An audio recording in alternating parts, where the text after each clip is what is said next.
Okay. Dito tapos mga sukat sa iyong front para ma-check na to. Okay.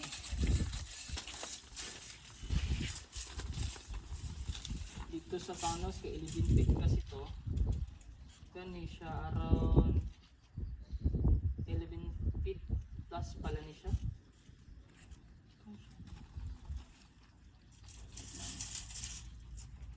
13 feet. Nasa sa 13 feet. Ang iyahang wide 13 feet.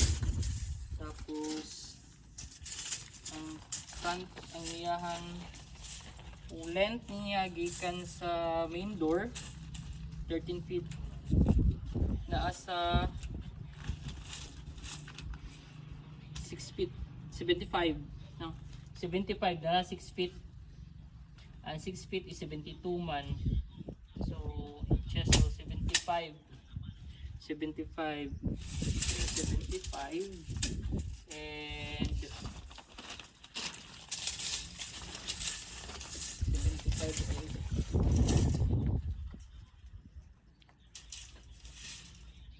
156. So 13 feet and 6 feet plus. Ano 13 feet? Ano na lang? 13. Ilapas na to 7 feet. Hindi ko siya kaya. Ano sa mga ano lang. Ano, above lang siguro. Standard 6 feet.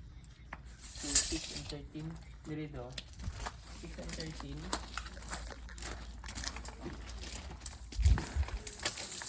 From floor 13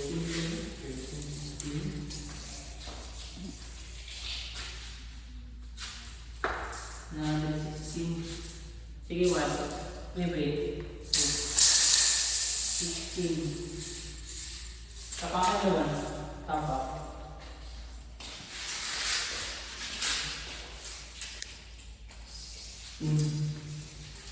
16, 17, 18, 19, 20, 21, 22, 20, 22, mga 23 feet, 23 feet, 22.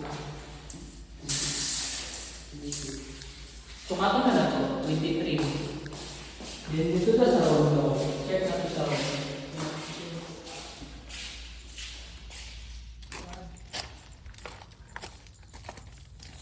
Hindi siya putog, no? So, kato na itong sa room. Yung sa katas sa inyong kuwan na.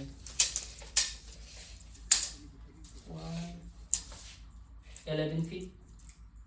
So, I check 11 feet. Ang kataas sa iyang kuwan. Ang kataas sa iyang room. So, 11 feet ni. Itong gikan diri padulong diri sa 11 feet. 11 feet. Tapos, dito. Kulang-kulang siya sa 6 feet. 6 feet ni diri. 11. Tapos 6. Dito.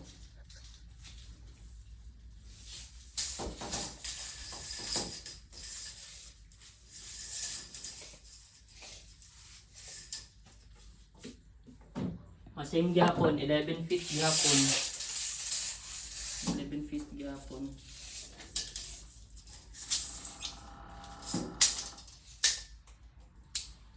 Same, 6 feet. 11, 6 feet. So, ngayon ang design, guys. Okay. So, nakuhaan na siya partition para sa room. Dili na lang po ko. Nasa sa 200 centimeter. 200. So, sobra siya sa 6 feet. So, 200. Nasa 200 centimeter. 6 feet na rin 6 feet. So, may sobra. So, sa baba 200 centimeter. Okay. Ang sa ano, ang sa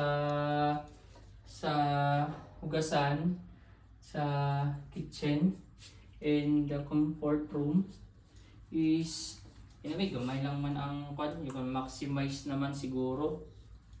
Maximize. Ang importante lang, you have an idea for partition sa bedrooms kasi nga sa actual wala siyang bedrooms. So ikaw pa mismo magpabuhat o magpapagawa dun sa partition mo sa bedrooms. So, itong model unit na to or improved unit is just at least meron kayong idea na itong pagkuha mo sa bahay is pwede mo siyang gayahin. At least meron kang ma-vision mo, ito pala, ito makita, pwede ito kung pwede ko ito i-copy, ito ganitong pagkagawa. So, ito, para you have an idea na. So, kung gusto mong, kung ikaw lang na mag-isa or gusto mo is one bedroom lang para malaki yung living room ninyo, kasi meron talagang ibang buyers na talagang malaki, gusto nila malaki yung bedroom, malaki yung living room. So gagawin nyo lang is pwede ito open, ito lang gawin yung bedroom. So i-max mo tong living area para nga pag may bisita kayo is hindi kayo hindi kayo parang sardinas, no? Malaki talaga magagamit yung spacious space talaga, hindi siya tiny space, spacious area talaga siya. And then also, pwede kayo na maglagay ng mga magagandang mga lights.